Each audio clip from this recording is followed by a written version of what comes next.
As Jordan said last week introducing this, if any one of you were choosing the 8 verses that we're going to think about as we work through this, you might have chosen 8 different verses.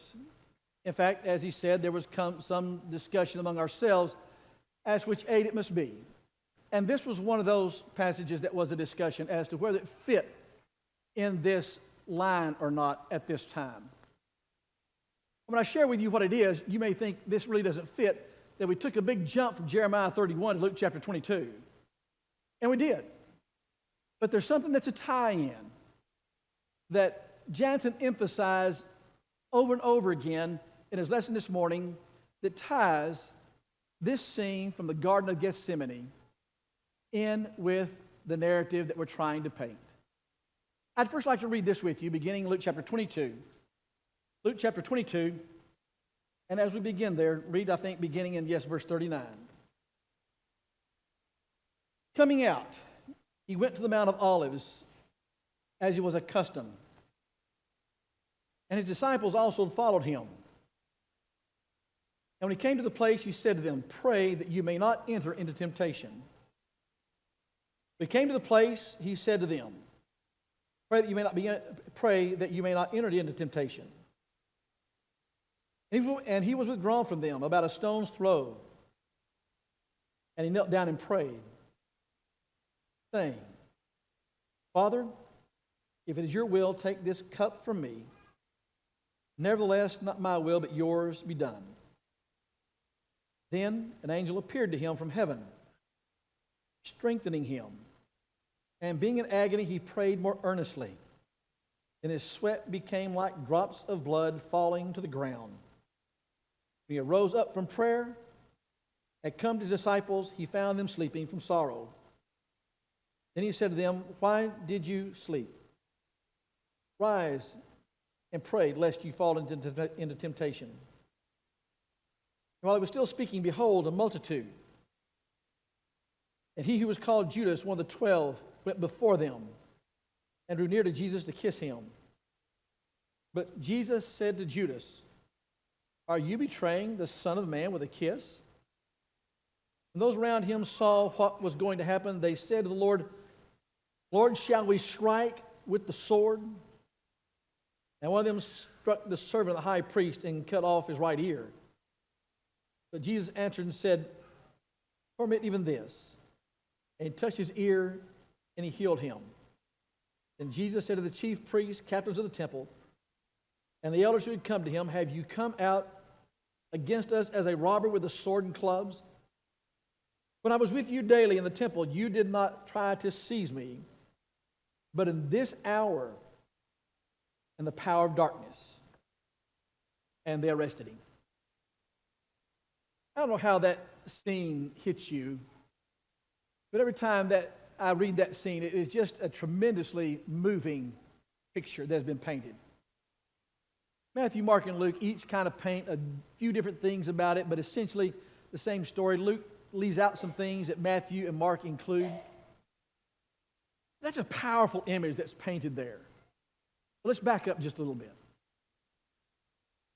The night before Jesus is crucified,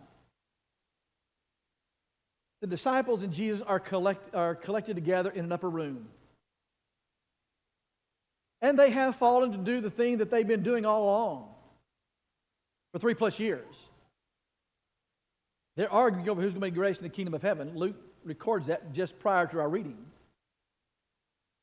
That's why you have the scene in John 13. John doesn't include that, but Luke includes why John 13 takes place. They've been arguing and arguing over who's going to be greatest in the kingdom of heaven. And so Jesus does what we know. He washes their feet. Their Creator who washes the feet of the creation and the dirt He created from their very feet, to show them that service is where greatness is found. But it's not the greatest service yet. Pause. Coming out of the event of 40 days and 40 nights, remember it is said that Satan left him for a season. Translated, when he comes again, it will be with a vengeance and will be with ferocity. Back on point. That scene is about to unfold. The ferocity with which Satan comes is about to unfold. But Jesus, leaving the room with the disciples, goes to the Mount of Olives and begins to pray. Just an observation or two before we enter into the explanation of what takes place here. It's interesting when you chart the life of Jesus, how many times before great events take place, Jesus prays. Just for example, when you have the choosing of the 12, the night before the choosing of the 12, he spends all night in prayer, praying.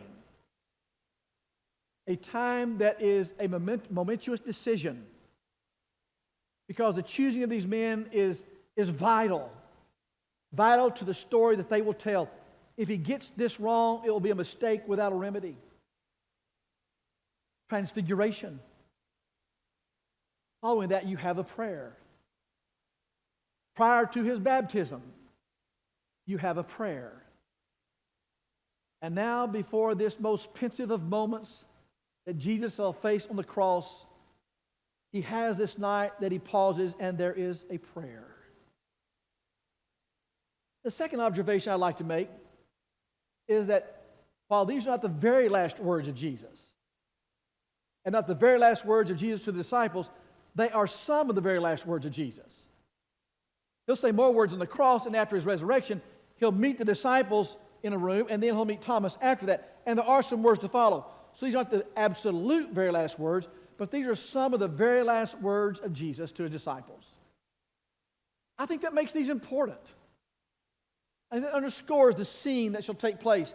He's speaking to them at this moment before what he knows is going to take place with his going to the cross.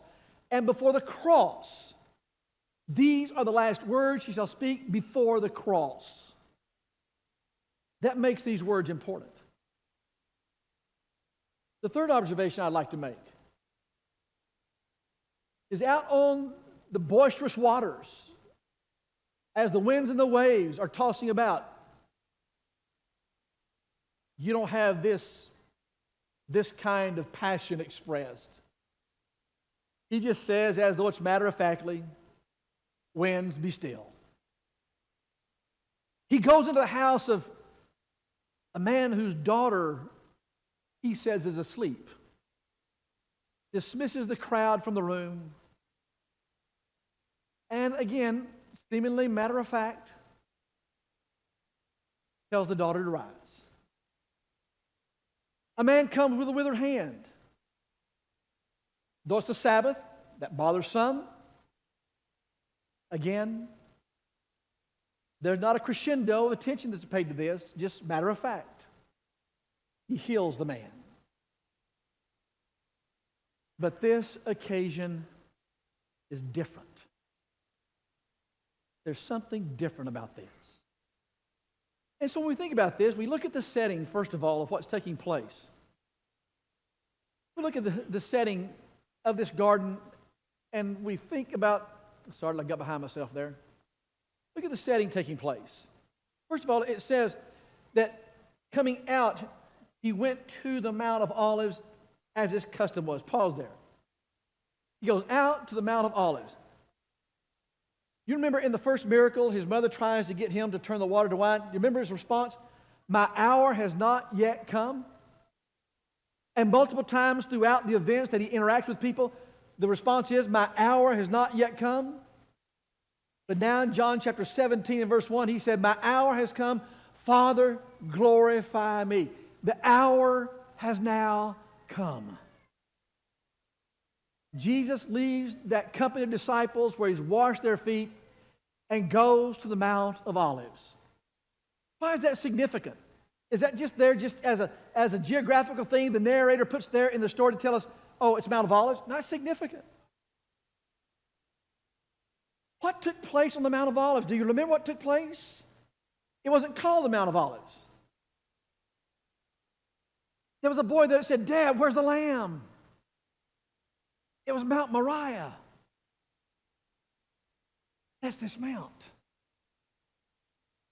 And Isaac asked, where's the lamb? And Abraham said, God will provide. It's also the place.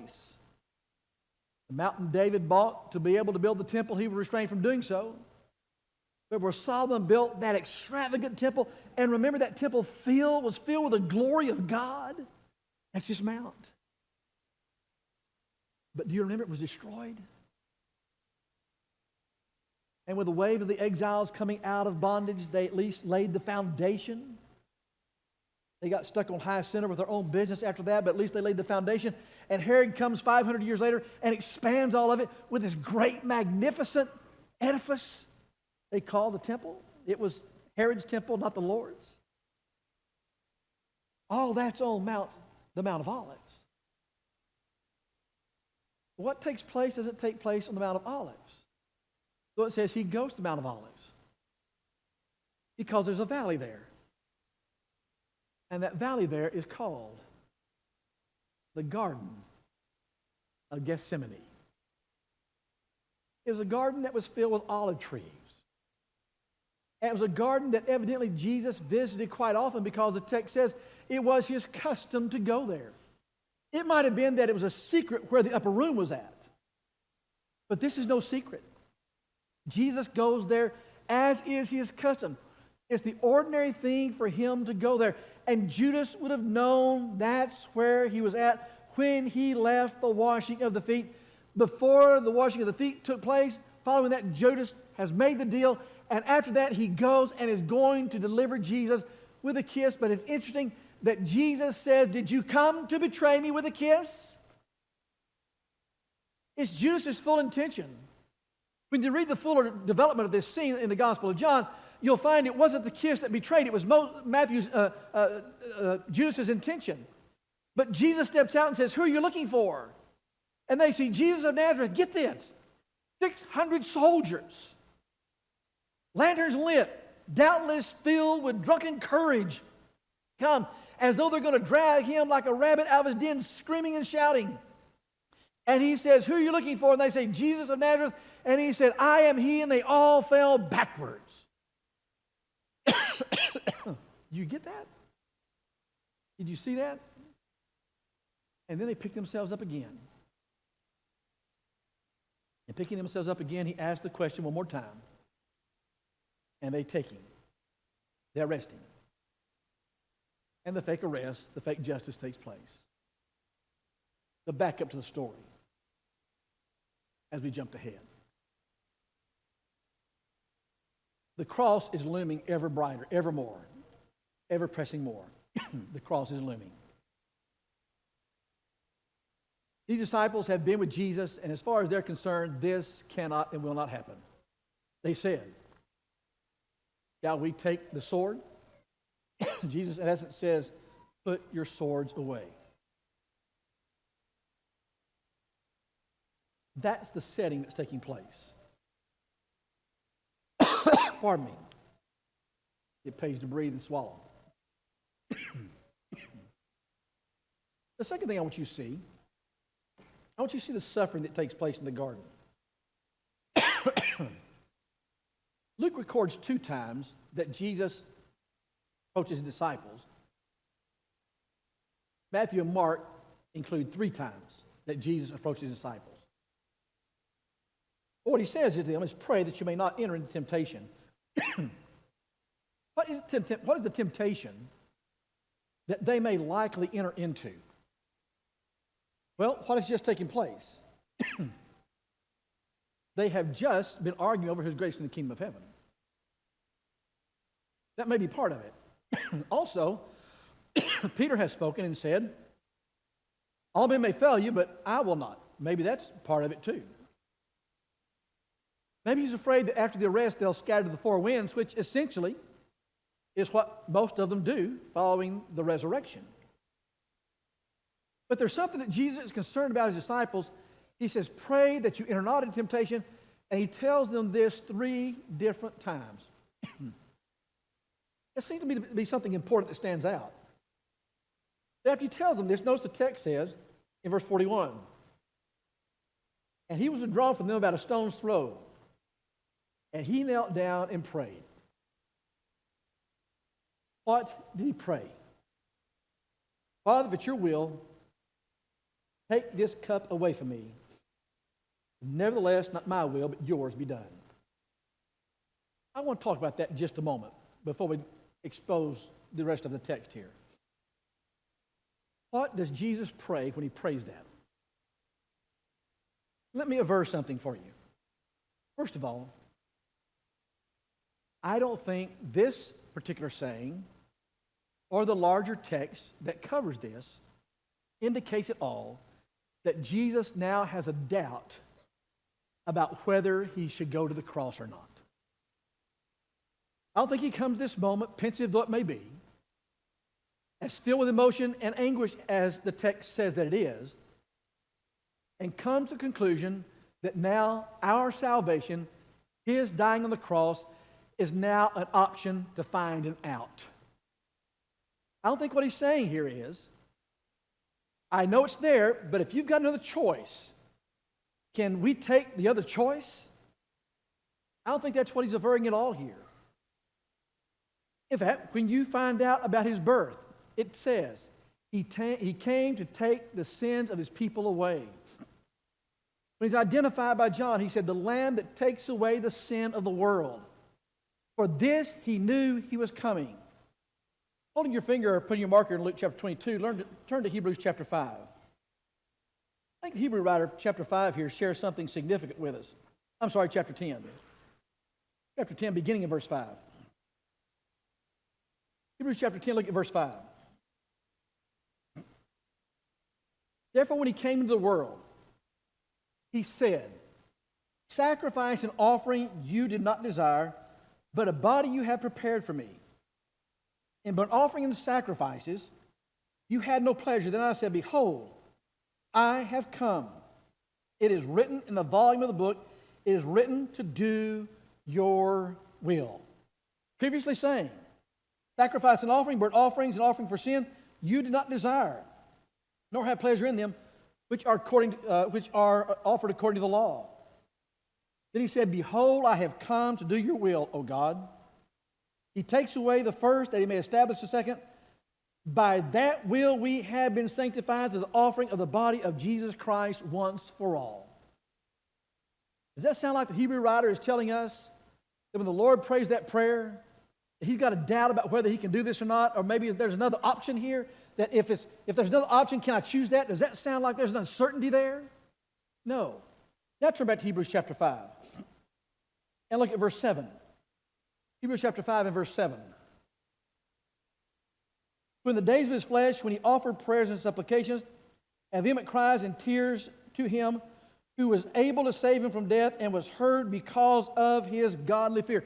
He was heard. Back to Luke chapter 22. How was he heard?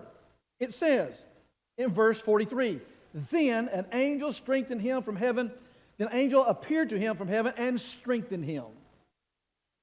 He's praying this prayer. If it be thy will, let this cup, let this passion of suffering, let this suffering pass from me. Nevertheless, not my will, but thine be done. For to this he said, I came. And it says in Hebrews chapter 12, he despising the shame for the joy of the cross. For the joy of the cross, he endured despising the shame. Does this sound like joy? Father, that my will, but thine be done? There's nothing that indicates in the larger part of the text that Jesus ever came to this moment and had a doubt about what was going to take place. Furthermore, there's something else in the language here. In verse 42, Father, if it is your will, take this cup from me. Nevertheless, thy will be done. Not my will be done, but your will be done. There's a grammatical thing here that helps us. And the grammatical thing here is the not but consideration. Not my will, but thy will be done. Again, listen to the words of Jesus. John chapter 8, verse 29. I do all things always that please the Father. I came and said nothing of myself. All the Father does, I do. All the Father says, I say. I came to do all things always to please the Father. Does that sound like there's a doubt here? The not but consideration is a second-degree comparative. The Greek language, as I'm sure you're aware, had no comparatives like we do. We have a good, better, best. That's what we have. The way they expressed what was better was, what was good and what was better was, it was a not but consideration. In not but consideration, the not, bad English, the not is not a not. The not is not prohibitive. The not is not a prohibition. So he's not saying, not my will, but thine be done, as though there's a question of what he's going to do. What he's saying is this: my will is good, your will is better. Let your will be done, thy will be done. And it's for that purpose that I came to do your will. Let this cup pass from me. That word pass, by several different sources that define it. Some say avert. Some say to pass away, or to pass without touching. Well, if to drink the cup means to pass without touching, or to avert, then not to go to the cross is the way the cup is to be drank. But here he says, let me drink this cup. It's not let me avert. It's not let me pass by without touching. He's saying, this cup can only pass, and my resurrection can only take place by me drinking this cup and going to the cross. Let your will be done. That's what he's saying here. He's not appealing to the fact, as is characteristically said about this passage.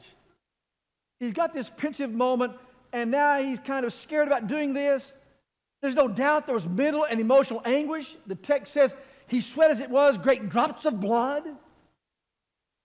I'm not a medicine guy, which is quite obvious to most, but I'm told that there can be such intensity of sweating that the capillaries here in your forehead are so shallow there that they can bleed, they can start dropping, as it were, great drops of blood.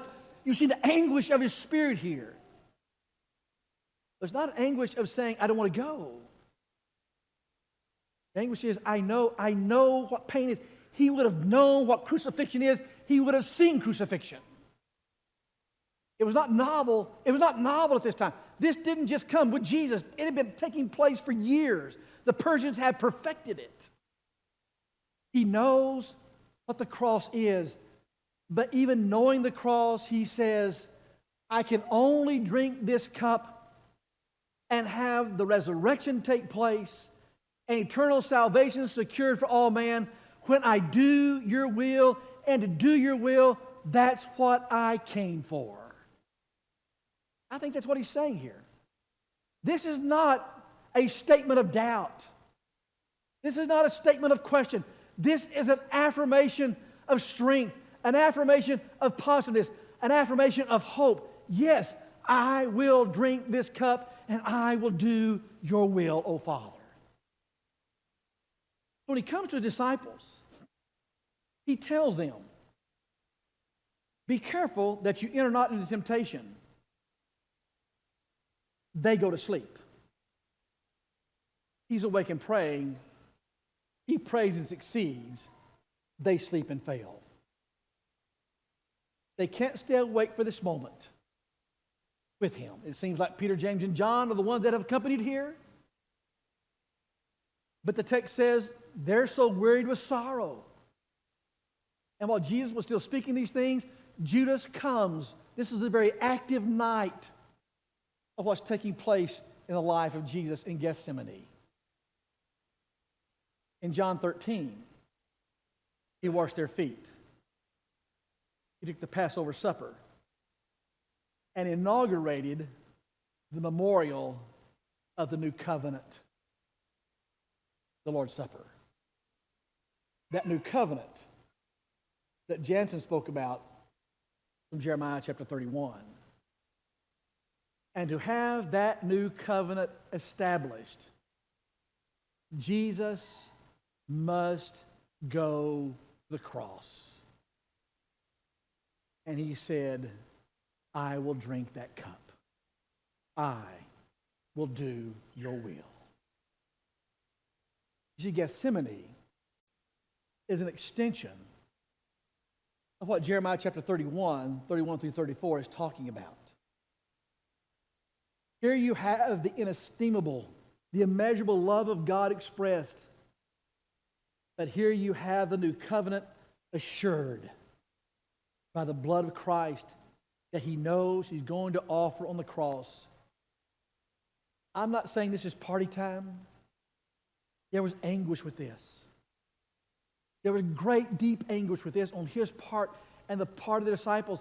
The disciples were so anguished they could not stay awake. 3 times He warns them, but they sleep and they fail. Jesus prays, and He succeeds. New covenant will be established. Forgiveness will be offered for all, with a sacrifice that has been offered once for all, having entered into the Holy of Holies. That means you and I don't have to bring our sacrifice every year, because blood of bulls and goats is ineffective. His blood was effective once for all, but it required His passion to go to the cross. Now, there's some things, just 2 or 3 things I want to take away from this just real quickly for us, as a matter of just a thought or 2 for us here to think about this. First of all, it impresses me, number 1, that Jesus understood the moment for prayer. Jesus understood the moment for prayer. And I think we have to ask myself, do I understand that moment? When that moment for prayer comes, do I understand that's the moment? I love what Brother Homer Haley said about this Gethsemane scene. He said, no Christian can successfully fight and win their battles until they have faced their Gethsemane on their knees. We're all going to have our Gethsemane moments. We're all going to have our moments in which it is thy will or my will, and thy will be done. Will we recognize in that moment, the moment of prayer? That's what Jesus recognizes. I think the second thing that He recognizes here is the importance of the will of God. I came to do your will. 2 choices. I will, I won't. I will. I will drink this cup. When we are posed 2 choices, will we submit ourselves to the will of God, or will we continue to be impressed with our own will and fail to submit to the will of God?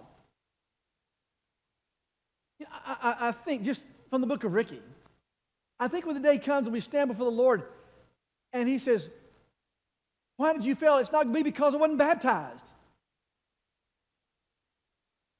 It's going to be because I refuse to submit to your will. Jesus said, thy will be done. When those 2 choices come, my will or His will, is it going to be His will over my will? Will I surrender that? I think the third thing that comes is they're to be fruitful. The disciples following the trail of Jesus were to be fruitful. Matthew chapter 26 and verse 25 tells us they are to be fruitful going forth. We're to be faithful. He wants His disciples to be faithful. And maybe that's why He says, watch yourselves. The flesh is willing, but the spirit is weak. I'm not think He's saying here, okay, you can't lift 100 pounds. I think what He's saying is there's a battle between the flesh and the spirit. And be careful the flesh doesn't win the battle.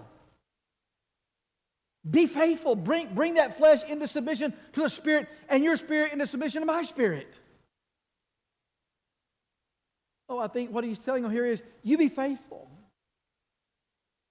And then I think a final thing to think about here is, when we sleep, we fail. When we pray, we succeed. Because when we pray, we're calling on God as He called on Father. And what happened when He cried out? He was comforted by an angel. Now, I can't tell you an angel is going to come and touch your shoulder and say, I got you back. I'm carrying you. But if He needed to pray in His pensive moment of Gethsemane, then doesn't that suggests to us that when we have our pensive moment, that will be less pensive than his in our own Gethsemane. We need to pray that we too may be strengthened, however God does that.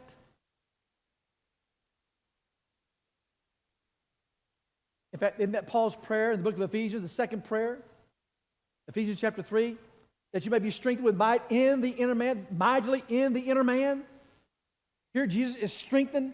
An angel comes and strengthens him. He's not alone. He's never left alone. The Father's ever with him. And an angel comes and strengthens him. When we sleep, we fail. When we pray, we succeed. You see, this story is not really a story about Gethsemane. This story is a story about prayer. Because 3 times Jesus prays and he rises to face the cross. 3 times he has the disciples pray and they fail. Will we in our moment recognize the moment, bring our will of submission to him, being faithful to him, bring our lives in control to him, to therefore be faithful and rise from our knees in our Gethsemane to also be successful facing whatever our cup is, that we too might endure. I think there's one word in all this that makes a difference. Maybe it's kind of an obscure word, but I think there's one word in all this that makes a difference. Nevertheless.